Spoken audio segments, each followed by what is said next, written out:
আসসালামু আলাইকুম। বর্তমান গাজাবাসীর সমস্যা না, সকল বিশ্বের মধ্যে ফিলিস্তিনদের অত্যাচার করতে আছে একমাত্র কিছু মুসলমান কান্ট্রির জন্য। যারা ফিলিস্তিনের আশেপাশে কিছু কান্ট্রি আছে, তারা এমনভাবে দালালি করতে আছে এই জায়নবাদীদের, যা কোনোভাবে কাম্য না।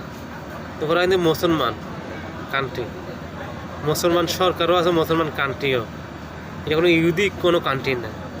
তারা সমর্থন করে যেতেছে ইসরায়েলে, চুপো চুপো হইলেও সমর্থন করে যাচ্ছে।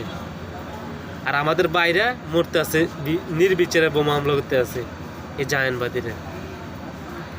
এই মিশর, তুরস্ক, জর্ডান, এই তিনটা কান্ট্রি এতটা নিকৃষ্ট সরকার পাইছে, কথা বলতে তাদের বুক কাঁপে ইসরায়েলের বিপক্ষে কথা বলতে গেলে। কিন্তু লম্বা লম্বা কথা বলে, এটা করে ফেলাইব, ওইটা করে ফেলাইব, ফিলিস্তিনকে জয় করে ফেলাইব। যদি ফিলিস্তিন কখনো জয় হয়, ফিলিস্তিনের মানুষের কষ্টের বিনিময়ে জয় হবে। ফিলিস্তিনের মানুষ মরবে, কিন্তু কখনো নিজের ভূমি ছাড়বে না।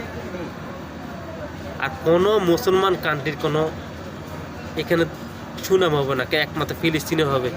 কিন্তু ফিলিস্তিনের মানুষ আজকে লড়াই করতেছে ফ্যাসিবাদের বিরুদ্ধে। আর আমরা মার্কস ফর গাজা আন্দোলন জনসভা করবো, আর মাঝে দোকান লুটপাট করে খামো। এইটা আমাদের স্বভাব। আল্লাহ আমাদেরকে হেদায়েত করুক।